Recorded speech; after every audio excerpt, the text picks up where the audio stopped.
Hallo, liebe Freunde, herzlich willkommen bei Kaffee mit Goethe. Ja, zdaj smo pa res že spili toliko kav v družbi Goethe inštituta in pa gostov, da tudi tisti, ki prej niste govorili nemško, vsaj malo razumete. Upam, da smo vas v tem času z našimi podcasti malo navdušili tudi za nemščino. Če pa ne, se bo to zagotovo zgodilo danes. Namreč z nami je izjemna učiteljica nemščine pri Goethe inštitutu, promotorka nemščine na šolah, vodi delavnice za učitelje in tudi snema videe z nemščino za download. Več kot 1 milijon downloadov. Nina Strašek, ti si to popularna. Lepo, da si danes z nami. Halo, Nina. Halo, res učiteljica z dušo in srcem. Malo bomo spoznali tvoje metode, tvoj način učenja. Čeprav nisi bila vedno zvesta Goethe inštitutu. Tu je neka predzgodba, zaupaj nam. Res je. Lansko leto sem se podala v čisto nove vode. Šla sem v gostinstvo in turizem in postala gastarbeiterka. Tisti, ki mogoče ne poznate tako dobro germanizmov, gastarbeiter pomeni delavec, gost, delavec v tujini ali predvsem v Nemčiji in v Avstriji. In izkušnja je bila zelo zanimiva. Naučila sem se ogromno. Nikoli si nisem mislila, da bom delala v gostinstvu ali pa v turizmu. Delo je izjemno zahtevno, fleksibilno. Lahko rečem, da tudi kar težko. Delali smo po 11 ur na dan, kar je za mene bilo tudi velika sprememba glede na prejšnji fleksibilen urnik. Ima seveda to pozitivne in negativne strani. Sem pa potem po letu in pol ugotovila, da to delo ni zame, da sem vseeno učiteljica po duši, po srcu, to je moja strast in ljubezen, in sem se vrnila v vode. Svoje vode, poznane vode, se pravi nazaj k poučevanju. Ampak obogatena, z obogatenim besednim zakladom bomo rekli. Besednim zakladom, z avstrijskim dialektom, koroščino, ki je tudi zelo posebna, in seveda tudi z ogromno izkušnjami iz kadrovskega stališča, iz marketinga, receptorskega dela, front office, back office. Zelo hvaležna za izkušnjo, ampak tudi hvaležna za to, da sem ugotovila, kaj dejansko želim početi še naprej, in je tudi to bil en tak pokazatelj, da sem učiteljica po srcu. Jaz mislim, da je marsikdo vesel, da si nazaj spet na Goethe inštitutu, kjer poučuješ nemščino in tudi zagovarjaš metodo, da se res govori nemško, da pouk poteka v nemščini. Ja, že sama metoda poučevanja na Goethe inštitutu temelji na temu, da naj bi bil pouk v ciljnem jeziku. Držimo se tega res, vsaj jaz pri svojih urah, vsaj da je 95% res v nemškem jeziku. Stališč je več, zakaj je to dobro. Eno je tudi to, da tečajniki dejansko imajo edino mogoče priložnost, da govorijo v nemščini na tečaju. In to jaz njim tudi na začetku tečaja povem, da naj izkoristijo to priložnost.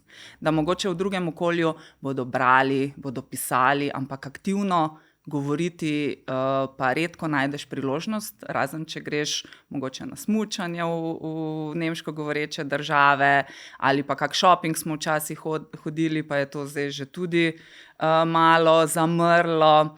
Ali pa kakšna potovanja. Ciljni jezik je potrebno govoriti v učilnici zato, ker to spodbudi razumevanje nemškega jezika, pripomore k temu, da si mogoče jezika ne prevajamo dobesedno, da se naučimo tudi v kontekstu si prevajati stvari, in da spodbujamo s tem praktično uporabo, seveda, da tečajnike in tečajnice pripravimo k temu, da se potem znajo znajti tudi v resničnem življenju. Se pravi praktično. Kako recimo ustvariš vzdušje, da se tečajniki ne bojijo delati napak? Ja, to se da zelo enostavno, če si ti pristen pri pouku in jim že od začetka poveš, da tudi jaz bom delala napake. Se pravi, tudi jaz, tudi zdajle, ko govorim o slovenščini, delam napake, naprimer, ne. Nihče ni popoln. Ne stremimo k temu, da smo popolni, ampak temu, da se ne bojimo delati napak. Ustvarimo pozitivno okolje, prijazno okolje, kjer so napake dovoljene prvo kot prvo. Se jih seveda poskušamo izpiliti, predvsem v ciljnih vajah. Se pravi, naprimer, če delamo ciljno, treniramo neko slovnično strukturo, takrat seveda popravljamo tisto slovnično strukturo. Ko pa tečajniki naprimer prosto govorijo, delamo govorne vaje, takrat pa pustimo tudi napakam prostor. In ne delamo iz tega nekaj negativnega, ne izpostavljamo napak, ne žalimo, ne zasmehujemo in tudi druge tečajnike prosim, da se v našem krogu, v naši učilnici je varno okolje, kjer smo sproščeni in nobena napaka ni nič strašnega. Se pravi, se da pa tudi to potem s pozitivno motivacijo in seveda rajši pohvalimo nekaj dobrega, izpostavimo seveda napake, ampak na zelo konstruktiven način. In mislim, da to potem pripomore tudi takemu. Je pa tudi tukaj pomembno, da si zaupamo, da je medsebojno zaupanje, da tudi tečajniki meni zaupajo, da zdaj ne bom jaz ne vem, kakšne reakcije je imela na to, da se napake dogajajo, ker se nam vsem. Je pa res, da recimo v Sloveniji, v slovenskih šolah pri učenju slovenščine zelo hitro stvari postanejo resne. Slovnica je zelo izpostavljena že od osnovne šole naprej. In s to dediščino, ne, potem pridemo tudi na tečaj in potem na ta način jemljemo tudi slovnico. Kako zmehčati te stvari, kako sama to storiš, da slovnica ni samo en skupek enih pravil, resnih pravil, ampak da postane tudi uporabna za tečajnika? Slovnica seveda je potrebna, nujna, ampak naprimer začnemo tako, naprimer na začetnih tečajih, da se slovnica najprej ne jemlje kot nek balast, kot nek dodatek, ampak se ga vkorporira v različne vaje in se ga uči induktivno. Se pravi, mi najprej vidimo neko strukturo, jo ponavljamo, ponovimo. Tečajniki, tečajnice me slišijo recimo uporabiti neko strukturo že velikokrat, potem pa opozorimo na to strukturo, si jo pogledamo v kakšnem besedilu, da jo tudi tečajniki sami prepoznajo in potem iz tega izpeljemo potem šele teorijo. Predvsem pri začetnikih je zelo priporočljivo, da se kompleksnejše strukture poučuje bolj kot učenje fraz. Se pravi, sedaj se naučimo to kot frazo. Naprimer, Nemci zelo radi, ko se predstavijo, ne, ko se nekoga srečamo na ulici, bomo rekli seveda hallo, wie geht es Ihnen? Naprimer, vikalno obliko sem sedaj uporabila, kako vam gre. In ta wie geht es Ihnen mi uporabljamo ne vem kolikokrat na vsakem začetku tečaja, naprimer, ne, ko se snidemo. In potem, ko pridemo končno do sklanjanja osebnega zaimka, ta Ihnen oni že poznajo, samo ne vejo, kam ga umestiti. In potem, ko mi to enkrat povežemo, saj to strukturo pa vi poznate, ta Ihnen smo uporabljali vam že ne vem kolikokrat, in potem je lažje nekako pripeljati tečajnika, tečajnice do tega, da saj pa slovnica ni tako grozna, saj veliko stvari sem pa že razumel, pa sem jih že uporabil, pa sem jih ponavljal. Se pravi, da najprej poskusimo res tako, da strukturo uporabimo nekolikokrat in jo potem šele razlagamo. Je pa res, da pri otrocih je seveda to lažje, ker delajo zelo veliko na ponovitvi, ne razmišljajo zdaj oni o slovničnih pravilih, ne govorijo si v glavi celo razpredelnico sklanjatev, ampak delajo to čisto naravno. Odrasli pa potem seveda potrebujejo potem tudi neko strukturo, da imajo nek pogled na jezik, ampak to pa potem kasneje dodamo. Se pravi, najprej strukturo treniramo, potem pa šele pravila in da potem povežemo, kje se zdaj to uporablja. Torej, pouk v nemščini, čim več govora, praviš pa tudi, da ja, tudi branje in pisanje je pomembno. Ja, seveda mi na Goethe-inštitutu treniramo vse 4 spretnosti, ki so tudi potem ciljno namen temu, da tudi naši tečaji stremijo k temu, da pripravljamo tudi na certifikat. Ker tudi na certifikatu se vse te 4 spretnosti trenirajo. Govor, poslušanje, branje in pisanje. Seveda te vse 4 spretnosti grejo z roko v roki. Ne moremo ene brez druge. Pri govor je seveda aktiviranje vsega znanja, zdaj pri branju treniramo besedišče, potem napisane slovnične strukture, naprimer pri poslušanju tudi besedišče in strukture, ampak na drugačen način, se pravi, da se naučimo slušnega razumevanja, kako bi v normalni situaciji potem razumeli sogovornika, ki nam nekaj govori, in pa seveda pisanje, kjer pa je mogoče tudi ena druga še zraven pozitivni aspekt, kjer pa lahko tudi svoje misli lažje napišemo, naprimer, ne, se pravi svoja mnenja, izražanje mnenj. In kot pravim, vse te 4 spretnosti grejo z roko v roki, ne more ena brez druge.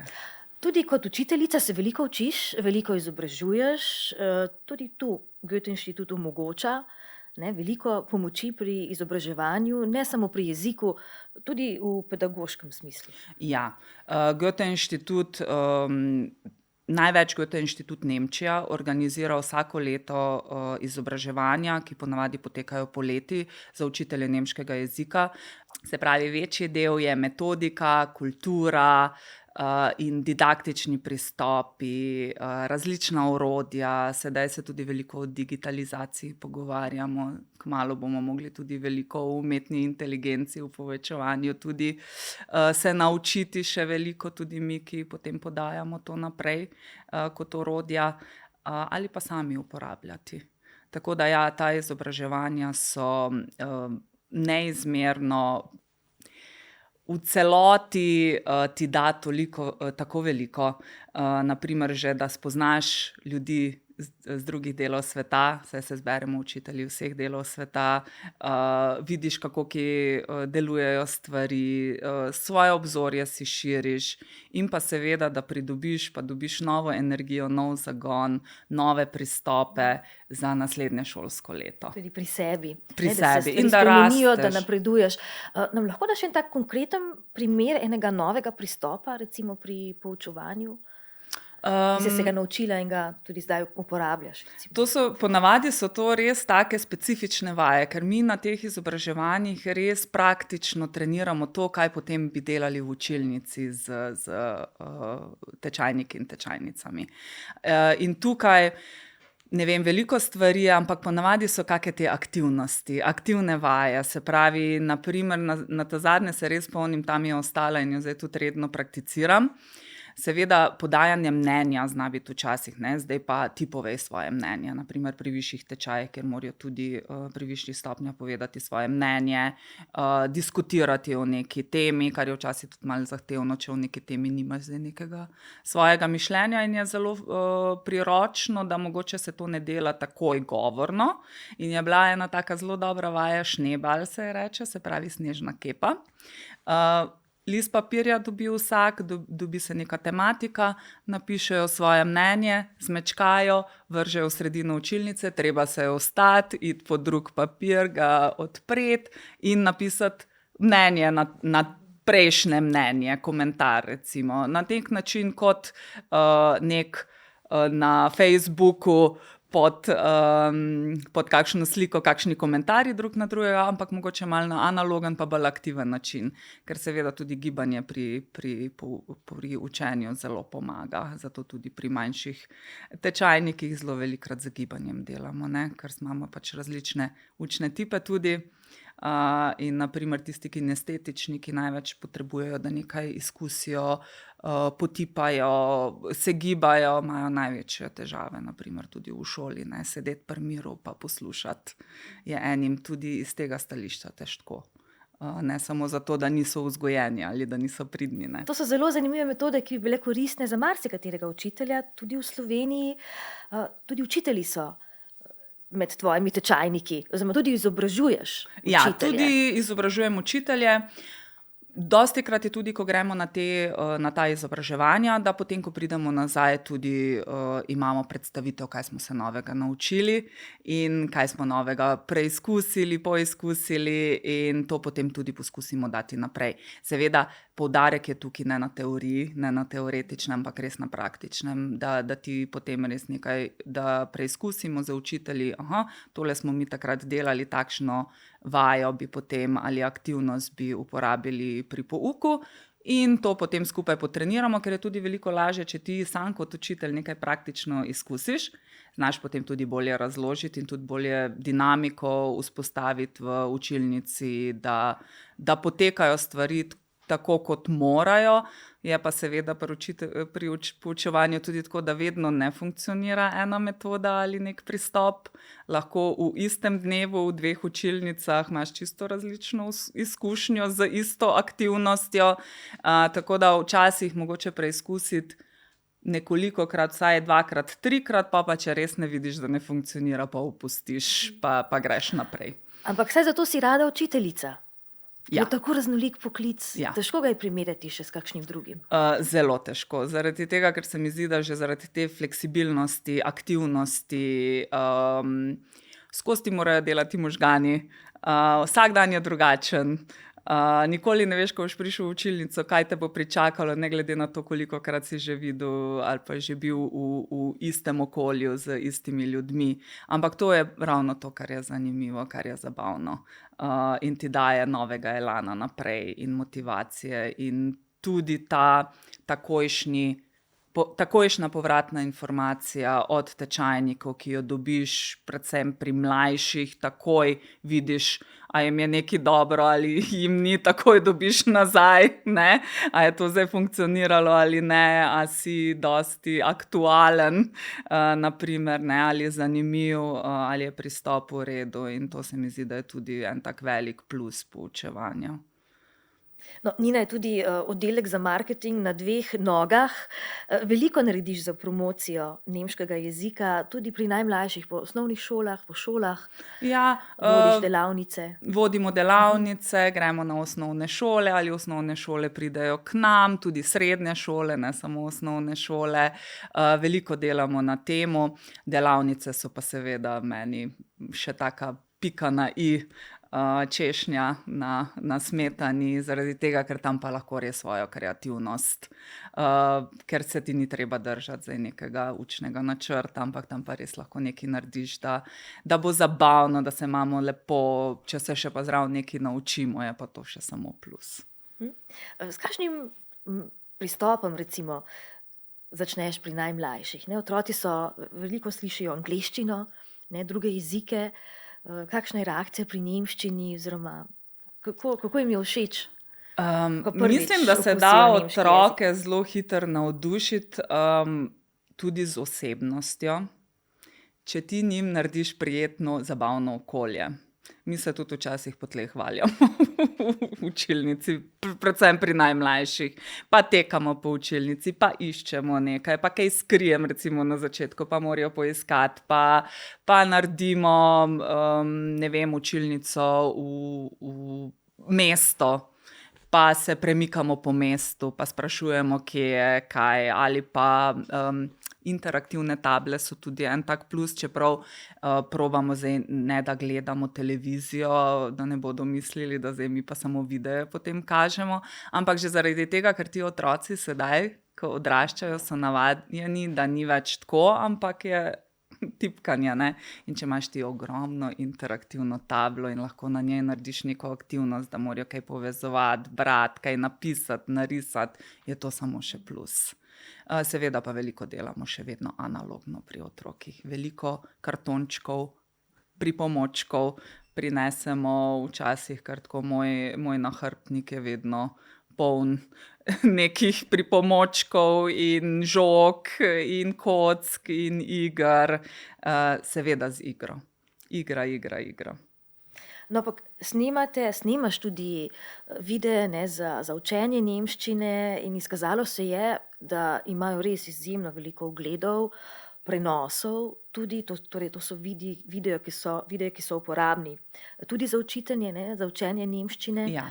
Se pravi, nekaj vseeno potrebno je malo svežega vetra, ne, tudi v učenju jezika. Ja.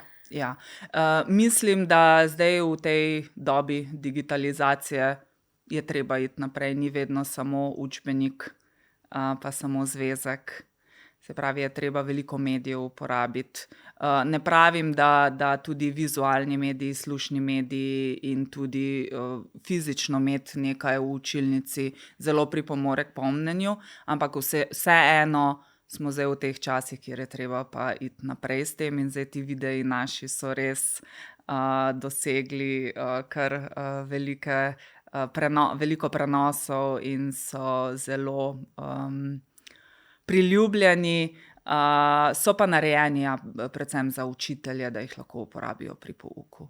In mislim, da tudi en tak plus, vsaj jaz lahko zdaj govorim iz stališča učiteljice nemščine, je ta, da naša skupnost učiteljev nemščine in tudi Goethe-Inštitut, da delamo na temu, da vse je prosto dostopno, da si pomagamo drug drugemu, da iščemo vedno nove, na primer na internetu lahko najdeš neizmerno veliko pripomočkov, metod, vaj, potem videov, slušnih zadev, in vse je brezplačno po večini.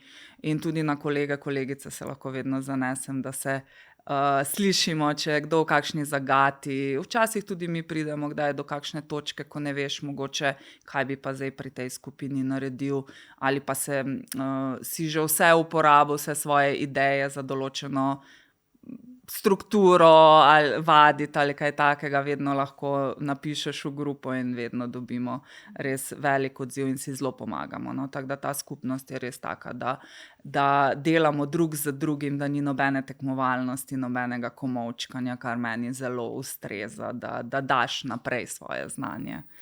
Se mi zdi, da je še vedno veliko predsodkov o učenju nemščine. Ljudje vedno rečejo, joj, težek jezik, ne, v primerjavi z drugimi. Zakaj ni tako? Povej nam, in zakaj imaš rada nemščino? Nemščina je lahka. Mogoče sem jaz malo tukaj res pristranska, zaradi tega, ker sem imela srečo, da že od otroštva govorim nemško, se pravi, sem se po naravni poti naučila nemščine, se mi nikoli ni bilo treba sedaj učiti nekih struktur, ker sem po posluhu delala in vedno tudi v šoli, ko so me vprašali sošolci, Nina, zakaj je to tako? In nisem znala odgovoriti, sem rekla, zato, ker je. Ne? In nemščina je zelo strukturiran jezik. Se pravi, jaz, ko poučujem naravoslovce, jim povem formulo in oni potem po tej formuli delajo, lahko potem najprej lažjo strukturo, potem pa vedno težjo strukturo. Potem na primer še en tak plus je, da slovenščina in nemščina, zdaj če smo se še ravno pri slovnici, ki je največji bav, imata zelo veliko vzporednic. Se pravi, mi lahko imamo zelo veliko srečo, da imamo sklone in da imajo Nemci sklone. Nemci imajo samo 4. To tudi vedno povem, mi jih imamo 6, predstavljate si, da bi se zdaj slovenščino mogli učiti. In pa, da lahko tudi živimo samo s 3 skloni. Ni niti treba ta drugega uporabljati, ne, da ti normalno lahko funkcioniraš v praktičnem življenju. Veliko vzporednic z angleščino, se pravi, zelo veliko besedišča je iz angleščine, pa tudi plus tega pa, da imamo mi z bližino, v bližini Avstrijo in Nemčijo. Zelo veliko časa smo bili tudi ne v zgodovini pod Nemčijo, pod Avstrijo, da imamo tukaj tudi veliko germanizmov, zato se besedišče lahko zelo lepo povežemo. To pa ne vem, vedno vsi pravijo, joj, te dolge nemške besede, ampak te dolge nemške besede so super, ker ti poznaš eno pa drugo besedo, ko jo daš skupaj, poznaš tretjo besedo. Ne? Naprimer krank, bolan, haus, hiša, ko daš skupaj, dobiš Krankenhaus in je bolnišnica. In tako se da tudi navdušiti tečajnike in tečajnice za nemščino, da ni to tako zahteven jezik, kot si mogoče nekateri predstavljajo. Sem vam rekla, oddelek za marketing na 2 nogah za nemščino. Nina, še veliko veselja, bom rekla, predvsem veselja pri tvojem delu, metod in znanja imaš dovolj. In hvala, da si danes prišla. Vielen Dank und willkommen am Goethe-Institut. Ja, bis bald, bomo rekli. In če želite srečati Nino, se oglasite torej na Goethe-Institutu v Ljubljani, sicer pa kliknite tudi naš podcast. Dosegljivi smo tudi na Facebooku, Instagramu, LinkedInu ali pa nas poslušajte na Spotifyju. Veseli vaše družbe spet prihodnjič. Tschüss.